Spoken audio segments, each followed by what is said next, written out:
Hey everyone, remember that video that was going around online last month? With the pilot whales. Yeah, the one where like a whole bunch of them beached themselves. Oh, yeah, it was just It awful. was so sad and it got everyone wondering why it happened. It seems like every time we hear about pilot whales in the news, it's always about these strandings. Right. It's like Yeah, their whole story is just those tragic moments. but there's so much more to them. That's why we're here today for another deep dive. Absolutely. We're going to explore all these amazing things about pilot whales, like how intelligent they are and how they live together in these really complex social groups.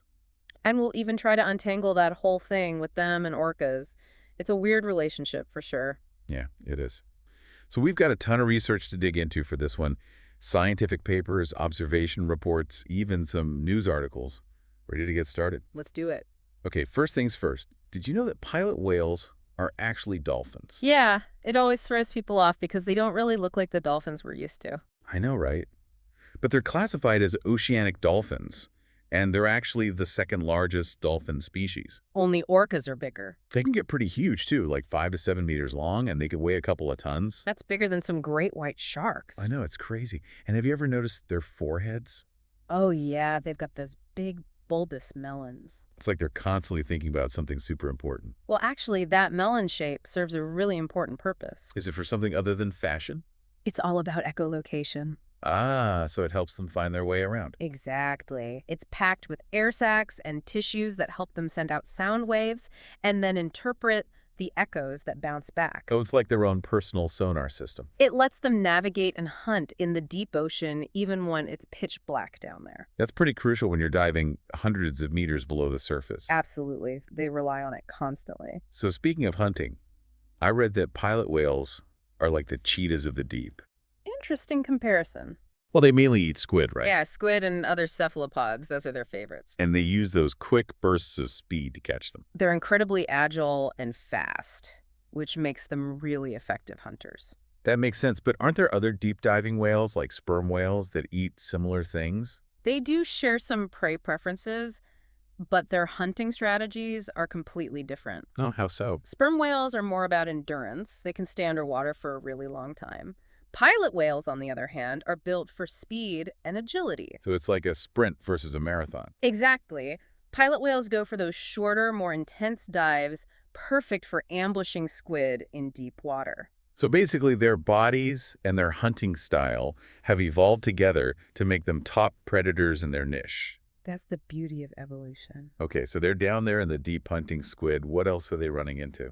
Well, it's a pretty mysterious world down there. I read that some pilot whales have scars that make scientists think they've tangled with some pretty big creatures. Oh, yeah, those scars are definitely intriguing. Could be giant squid or even other predators. Makes you wonder what else is lurking down in those depths. Right.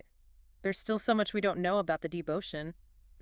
Okay, so now for the big question everyone's thinking about. Orcas. We all know orcas are like the apex predators of the ocean. They've definitely got that reputation. But the relationship between orcas and pilot whales is a little complicated, to say the least. It's definitely more than just predator and prey. Right. There's been all this research where scientists play orca calls underwater to see how other animals react. It's a classic way to study predator-prey relationships. And usually animals like seals and some whales totally freak out. Makes sense. They know orcas are dangerous. But pilot whales don't always react that way. It's strange, isn't it? Sometimes they actually approach the orca calls. Not just approach, they've been observed chasing orcas away. Multiple times in different locations. So are orcas actually afraid of pilot whales? That's the million-dollar question. Scientists have a few theories about why this happens. What are some of the leading ideas? Well, one possibility is that it's about competition for resources. Pilot whales and orcas both like to eat squid, and they might be fighting over the same food sources. So it's like a turf war in the deep ocean. That's one way to think about it, but some scientists think it could be more about defense. Like pilot whales are trying to protect themselves before orcas become a threat? Exactly. They're very social animals. They live in these tight-knit pods, and they might see orcas as a potential danger to their families. So they're not just reacting to an immediate threat.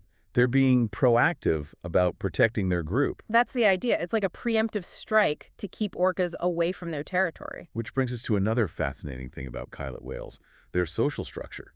They live in these pods that can have dozens or even over 100 individuals. It's not just a random group of whales hanging out together. So there's a hierarchy within the pods. Oh yeah, they have very strong social bonds.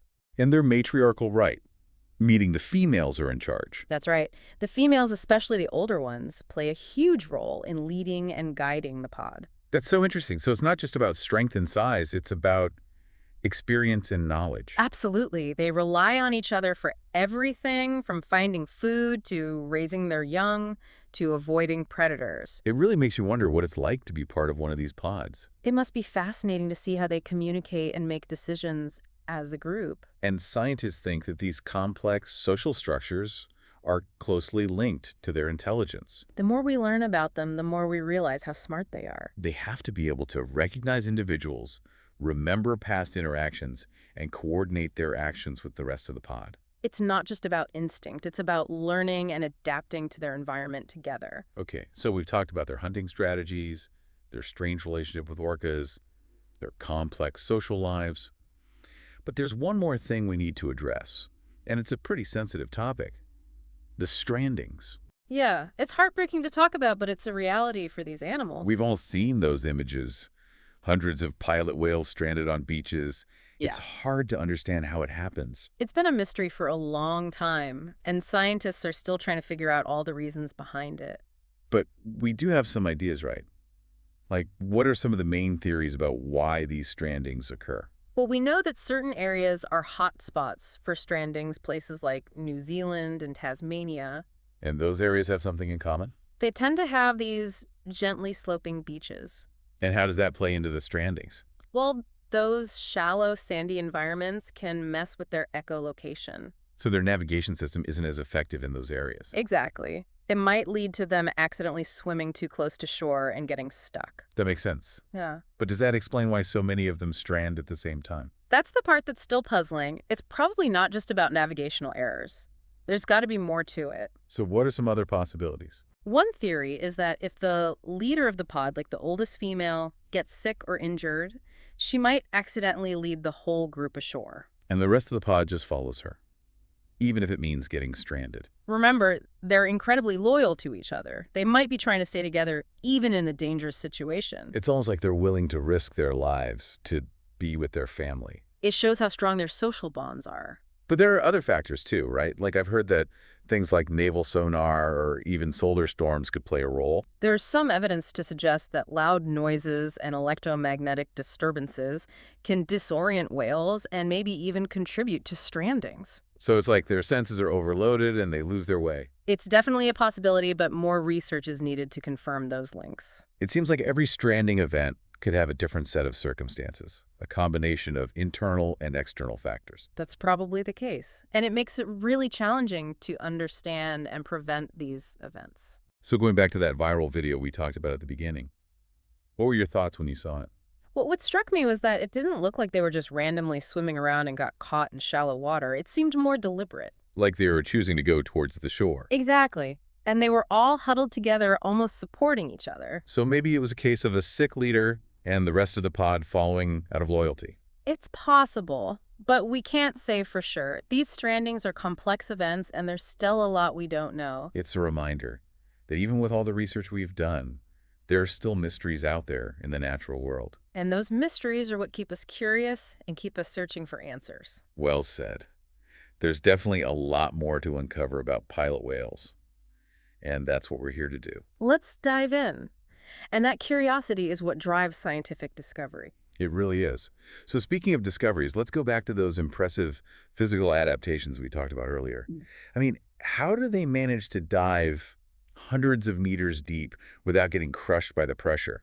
Well, their bodies are built for it. It's like they have their own personal diving suit or something. You know that big melon filled with oil that we talked about? Yeah, the one that helps with echolocation. It turns out that oil also plays a key role in regulating their buoyancy. Oh, really? I didn't know that. The density of that oil changes with depth. So as they dive deeper, the oil actually helps them become more neutrally buoyant. So it's like their own internal weight system that adjusts as they go up and down in the water column. Exactly. It allows them to move effortlessly through different depths without having to fight against the pressure. Pretty ingenious if you ask me.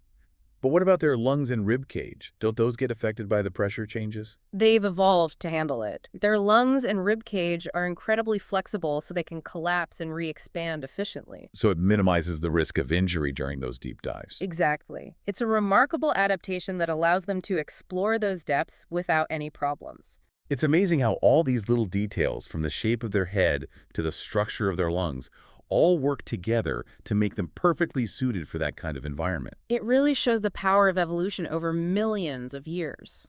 And it highlights how interconnected everything is, right? Like how each creature is linked to its environment, and even small changes can have ripple effects. Speaking of ripple effects, we can't ignore the impact that humans are having on pilot whales. That's true. Even though they're currently listed as a species of least concern, there are still threats out there. Definitely. So besides the strandings, what are some of the biggest threats to their survival?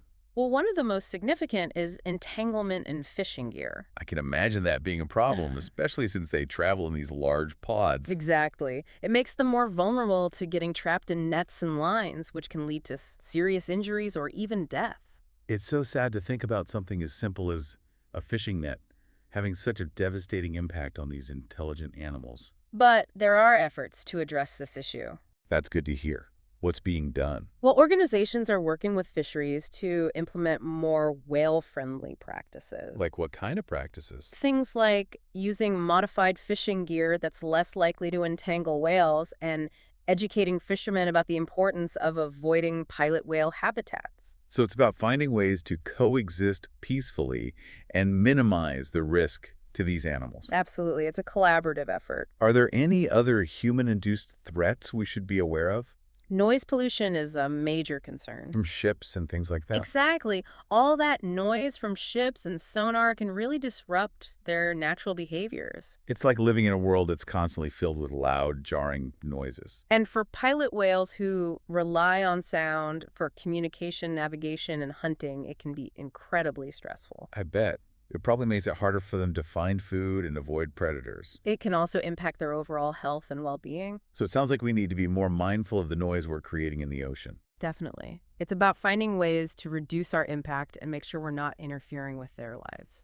Okay, we've talked about fishing gear and noise pollution, but there's one more big threat we need to address: climate change. Yeah, that's the elephant in the room. How are rising ocean temperatures and all those climate-related changes affecting pilot whales? It's a complex issue with lots of potential impacts. I can imagine. For example, their specialized diet makes them really vulnerable to changes in the food web.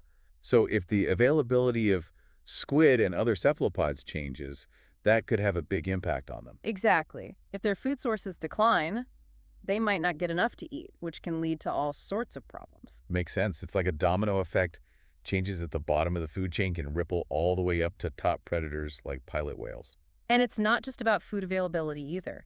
Warming waters can also disrupt migration patterns, create oxygen-depleted zones, and increase the frequency of harmful algal blooms. So the whole range of challenges that they're facing because of climate change. And it's not just pilot whales. All marine life is being affected in some way. It's a reminder that our actions have global consequences, and we need to take responsibility for our impact on the planet. Absolutely. Protecting pilot whales is about more than just saving a single species. It's about protecting the health of our oceans and ensuring a sustainable future for all of us. Well said. You know, before we started this deep dive, I mostly associated pilot whales with those tragic stranding events. But now I see them in a whole new light. It's amazing what a little bit of knowledge and understanding can do. It really is. Now I see them as these complex, intelligent social creatures with incredible adaptations and a vital role to play in our oceans. And they're still full of mysteries, which makes studying them even more fascinating. It's true. There's still so much more to learn about their behavior, communication, and evolution. And it's a reminder that we all have a role to play in uncovering those mysteries and ensuring their survival. Whether we're scientists conducting research or everyday citizens making choices that impact their environment. Every effort counts. So what does this all mean for you, the listener? It means that the next time you encounter a news story about pilot whales, take a moment to think beyond the headlines. Remember their complex lives, the challenges they face, and the incredible adaptations that allow them to thrive in such a demanding world. And maybe even consider taking action. Support organizations dedicated to ocean conservation, reduce your environmental footprint, or simply share what you've learned with others. Every bit of awareness and effort can make a difference. It's about recognizing our interconnectedness and understanding that the fate of pilot whales, and indeed all life on Earth, is intertwined with our own. That's a powerful message to take away from this deep dive. Yeah, it's amazing how much our perspective can change when we actually learn about something in depth. Right, it's like we unlock a whole new layer of understanding. And that understanding leads to a deeper sense of respect and appreciation. I think that's a key takeaway for everyone listening. That pilot whales are so much more than just those tragic stranding events we see on the news. They're complex, intelligent creatures with incredible adaptations, intricate social structures, and a crucial role in the balance of the ocean ecosystem. And yet, there are still so many unanswered questions. Oh, absolutely. We're still piecing together the puzzle of their lives, their communication patterns, their migration routes, how they navigate the vast ocean depths. Which is exciting, right? There's still so much to discover. And that's what keeps science moving forward, that constant pursuit of knowledge. A journey that we can all be a part of in our own way. Whether you're a scientist conducting research or just someone who cares about the ocean and the creatures that live in it. We all have a responsibility to protect these amazing animals. So to everyone listening, we encourage you to keep exploring, keep learning about pilot whales. Dive into the research, learn from the experts, and never stop asking questions. Who knows what incredible discoveries are waiting to be uncovered. Thanks for joining us on this deep dive into the world of pilot whales. It's been a fascinating journey. Until next time, keep exploring.